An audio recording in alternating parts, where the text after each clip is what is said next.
En el trabajo práctico número 4 tienen las cartillas que constan de 6 hojas. Las 4 primeras las imprimen en papel A4, pero las 2 últimas que dicen en su parte superior transparencias no lo hagan como acá en el papel, sino en una filmina, que sería una transparencia como esta que tienen acá. Es la misma fotocopia pero hecha sobre una transparencia, o en su defecto, si no tienen la posibilidad de usar una filmina, pueden hacerlo sobre un papel vegetal como es este. El segundo paso es, con la ayuda de una tijera, recortar esa filmina, individualizar cada una de las figuras que en ella tienen.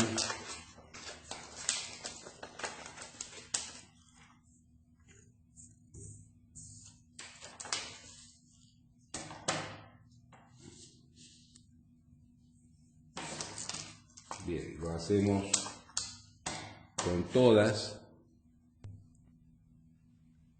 Una vez que tienen recortado las cuatro transparencias, vamos a pasar a hacer lo siguiente. Con la ayuda de un alfiler o un clavito, vamos a hacer una perforación en la cúspide mesiopalatina del primer molar superior, así como se ve acá. Otro en la cúspide palatina del segundo premolar y un tercero en la del primer premolar. La perforación tiene que ser lo suficientemente amplia, la vamos a agrandar un poco con el clavito, como para que pase la punta de una lapicera.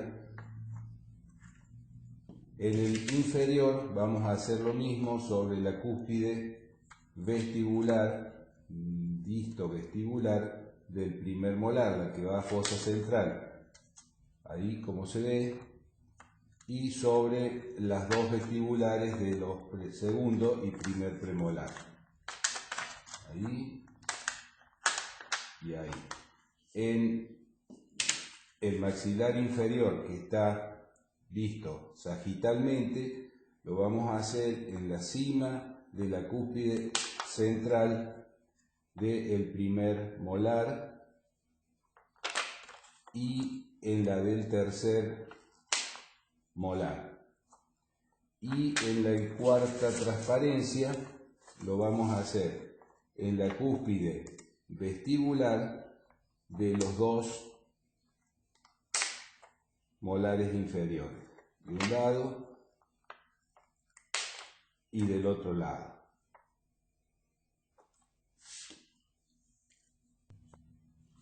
Bien, las perforaciones entonces tienen que ser lo suficientemente amplias como para que pase a través de ella la punta de una lapicera. Entonces vamos al primer ejercicio, maxilar superior. Alineamos sobre él la transparencia que dice maxilar inferior, de manera que coincida la línea media y que la cúspide que perforamos coincida, como ven acá, en la fosa central, ahí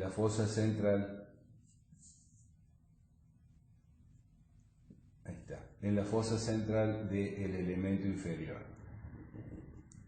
El lado izquierdo de ustedes va a ser el lado de trabajo y el lado de balance. Por lo tanto, el movimiento de lateralidad será hacia aquel lado, hacia la izquierda, de manera que este cóndilo utilice para su desplazamiento la cara interna que está dibujada acá, que sería la cara interna de la cavidad glenoidea o apófisis del efenoides, haciendo este movimiento. Es el de trabajo, queda en su lugar. El movimiento será hasta una posición de aproximadamente 1 centímetro, muévanlo acá. La parte interna queda en contacto con la pared interna y el cóndilo de trabajo se va levemente para adelante. En ese movimiento, probablemente no lo puedan hacer solo, van a necesitar la ayuda de alguien que les tenga la lapicera, como lo tengo yo acá, y hacen este movimiento.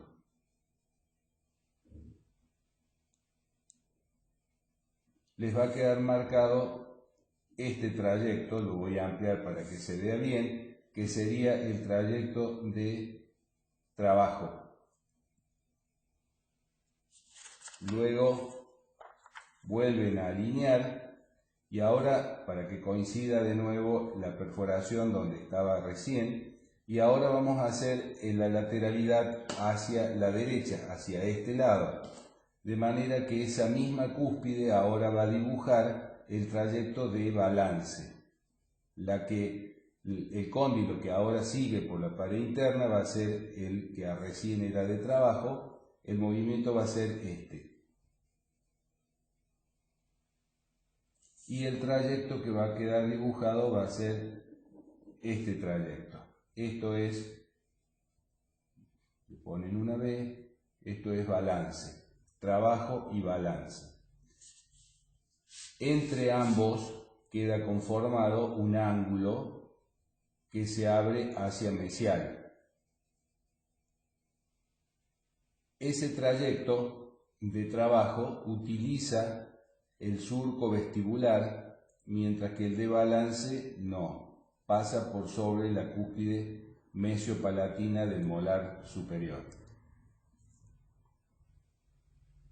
Si ahora pudiéramos hacer lo mismo con el otro cóndilo, el movimiento lo tendríamos a partir de este lado, sería una trayectoria a una mayor distancia intercondilar. El trayecto que se conforma va a ser un poco más cerrado, más mesializado. Este sería el balance y este sería el trabajo.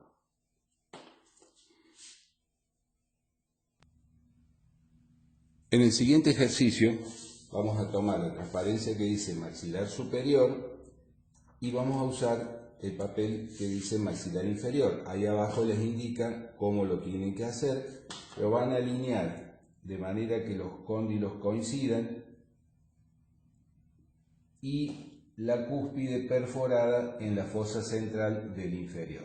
Recuerden que ahora lo que se mueve es el maxilar inferior y lo que se queda quieto es la transparencia, de manera que el movimiento que van a hacer es, para la lateralidad izquierda, el cóndilo izquierdo será el cóndilo de trabajo, el derecho el cóndilo de balance, de tal manera que rotará este a expensas de el desplazamiento del papel de abajo. De esta manera, la cúspide que estaba en la fosa central se desplazará hasta acá, hasta ahí, de manera que hará este trayecto. Ese será ahora el trayecto de trabajo. Lo volvemos a alinear y hacemos el mismo trayecto pero a una distancia intercondilar mayor. El que rota ahora no es este, sino es aquel otro, a mayor distancia intercondilar, y el movimiento será el mismo. Vamos a alinearlo de bien y el movimiento será este, a mayor distancia intercondilar. Entonces la cúspide ahora viene un poquito más distalizada en su trayecto. Esto será el trayecto de A y este será el trayecto de B. Vamos al de balance. Volvemos a la posición y el de balance ahora será con rotación del lado derecho y traslación del lado izquierdo, por lo tanto el movimiento será ahora este. Y la cúspide que estaba en la fosa central se desplazará hacia allá, de manera que hará ese trayecto. Ese será entonces el trayecto de trabajo de, bueno, no tengo lugar, pero de A. Si lo volvemos a alinear Y ahora hacemos la rotación de B. Vamos a poner todo derechito. Ahí. La rotación de B, el trayecto será este, y por lo tanto la cúspide hará un trayecto un poquito más cerrado que lo que hizo anteriormente. Este será, lo voy a alargar un poco para poder poner este será el trayecto de balance de B. Este será balance, perdón, no trabajo, o sea, balance hacia vestibular y trabajo hacia lingual, al revés de lo que teníamos en el ejercicio anterior. Lo pongo acá. Entonces la conclusión es que esto era trabajo de B y esto es trabajo de A. Esto es balance de A y aquí tenemos el balance de B. Bien. Conclusión entonces, en ambos casos, la distancia intercondilar es inversamente proporcional al ángulo que forman los trayectos de trabajo y balance. ¿Qué quiere decir? Que a una distancia intercondilar como la de A, el ángulo es menor que a una distancia B que es mayor. A mayor distancia intercondilar, menor amplitud del ángulo entre trabajo y balance. Y se abre hacia mesial en el superior. En el inferior la conclusión es que, ¿se ve bien ahí? Sí. La conclusión es que a mayor distancia intercondilar, el ángulo que forman trabajo y balance es menor, o sea, también es inversamente proporcional. La diferencia con el superior es que en el inferior se abre hacia distal. El tercer ejercicio se refiere al maxilar superior a dos distancias intercondilares, pero acá vamos a ver que dentro de una misma distancia intercondilar, la pared interna, o sea, ángulo de Bennett, puede tener diferente angulación. Es un ángulo más cerrado acá y es un ángulo más abierto en el 1. Entonces van a meter 1, 2, 3, son distintos ángulos de Bennett para una misma distancia intercondilar. Vamos a ver cómo influye la pared interna, o sea, ángulo de Bennett, dentro del trayecto como el que habíamos hecho recién. Entonces tomemos ahora la transparencia que dice maxilar inferior, la alineamos como hicimos en el ejercicio 1, la cúspide perforada es esta que va a la fosa central y vamos a hacer el movimiento a través del trayecto. Sería para aquel lado, movimiento de trabajo, va a seguir el trayecto 1, luego lo repetimos con 2 y luego lo repetimos con 3. Entonces vamos a hacer el movimiento de la transparencia, porque es el maxilar inferior, de tal manera que haga este trayecto. Ahí estoy haciendo el 3, hará este trayecto. Voy a repetirlo con el número 2,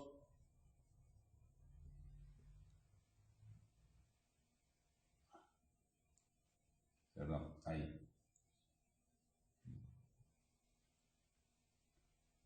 Queda más abierto. Y en tercer lugar, con el número 1. Queda más abierto aún. Este sería entonces el 3, este es el 2 y este es el 1. Observen que se copia tal cual está el ángulo de Bennett sobre el trayecto. Un trayecto horizontal y una apertura de ángulo igual que la que tiene en el lado. Todo esto sería trayecto de trabajo. Si lo hacemos ahora usando como cóndilo de trabajo este y cóndilo de balance aquel, el trayecto se hará sobre 1, 2, 3 de aquel lado y repetiremos el procedimiento. El 3 será este es el 3, repetiremos el movimiento ahora en 2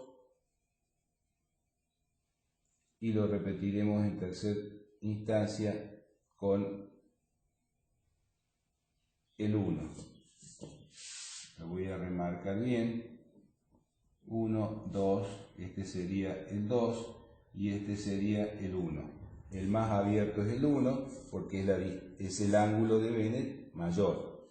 El 2, acá quedó un poquito improlijo, lo pueden pintar con diferente color para que les quede mucho más visible. Pueden pintar con un color el número 1.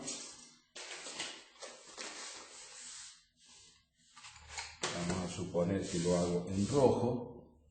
Pintan el 1, generó este trayecto 1, generó este otro trayecto 1 y lo pinto todo en rojo. Pintemos en azul el 2, el trayecto 2 y el trayecto número 2. Y pintemos en verde el 3,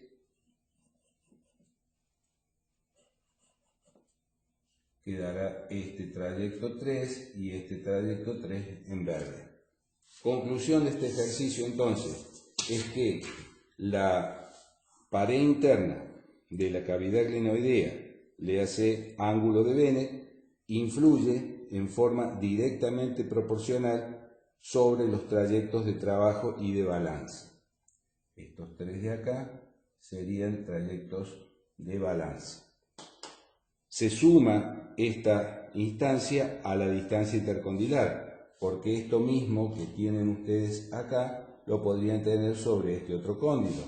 Vale decir que esa podría tener una distancia así y un ángulo diferente, por lo tanto se podría hacer a diferente angulación siguiendo lo que tomamos como conclusión del ejercicio anterior.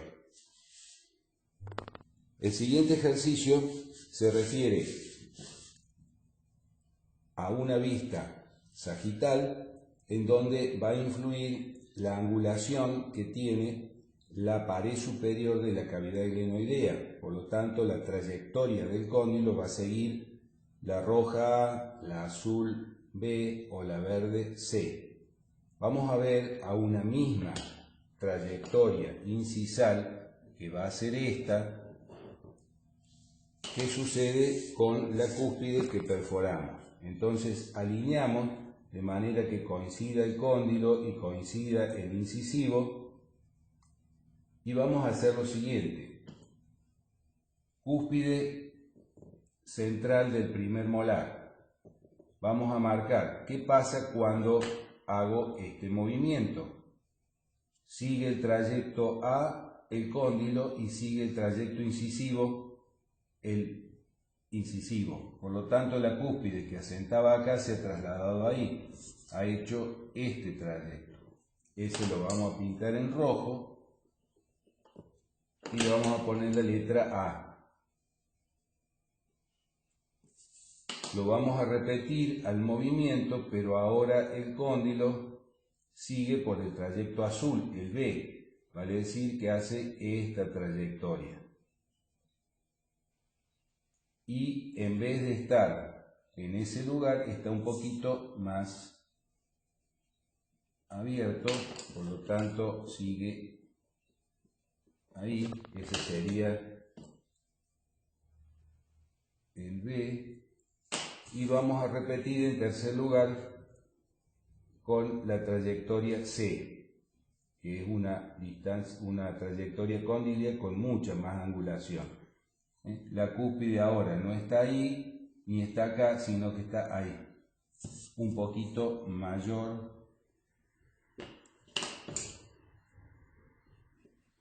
el ángulo de trayectoria. Conclusión es que la angulación de la trayectoria condilia influye directamente sobre la desoclusión del sector posterior. Menor trayectoria, como el A, produce una desoclusión menor que en el C, por ejemplo, el C sería este, que en el C, que tiene una trayectoria condilia con una mayor angulación. El siguiente ejercicio es el mismo, pero visto ahora en forma frontal, ya no sagital como antes. Por lo tanto, lo que vamos a hacer es alinear la transparencia y vamos a ver qué sucede cuando hacemos la lateralidad como muestra la flechita de ahí abajo hacia aquel lado. Este cóndilo seguirá por el trayecto 1 o por el 2. Lo que voy a hacer es pintar el 1 con un color, en este caso voy a usar el rojo y voy a usar el azul para el 2. Vamos a ver qué pasa cuando yo hago el siguiente movimiento. Lateralidad, este cóndilo se desplaza hacia afuera horizontalmente y este sigue por el trayecto 1, es decir que hacemos este movimiento. La cúspide, que ahora está acá, estaba ahí. Ha hecho ese trayecto 1, lo voy a pintar en rojo. Como este es el cóndilo de trabajo y este es el cóndilo de balance, este trayecto 1 es el trayecto de balance. Si repito el procedimiento con el otro cóndilo, con el mismo movimiento de cóndilo, pero con el otro incisivo, con el otro molar, la otra cúspide del molar, lo que va a suceder es que hará el trayecto número 1. Esos dos trayectos marcados en rojo son los trayectos de trabajo de este lado, de balance de este otro, del molar o de los molares inferiores, siguiendo un ángulo de trayectoria más amplio, que en el número 2, que ya lo tienen marcado ustedes acá, lo hará de esta forma. Por lo tanto, tanto en la visión sagital como en la visión frontal, el ángulo de Bennett influye en forma directamente proporcional. Mayor ángulo, mayor desoclusión. Mayor ángulo, menor desoclusión en este caso. Acá es directo y acá también es directo. A mayor se va a producir una más horizontalidad en el trayecto, por lo tanto la desoclusión es menor. Repito, para sintetizar, directamente proporcional cuando lo vemos en el plano sagital y en el plano frontal termina siendo inversamente proporcional. Mayor ángulo frontal, menor desoclusión. Menor ángulo, mayor desoclusión.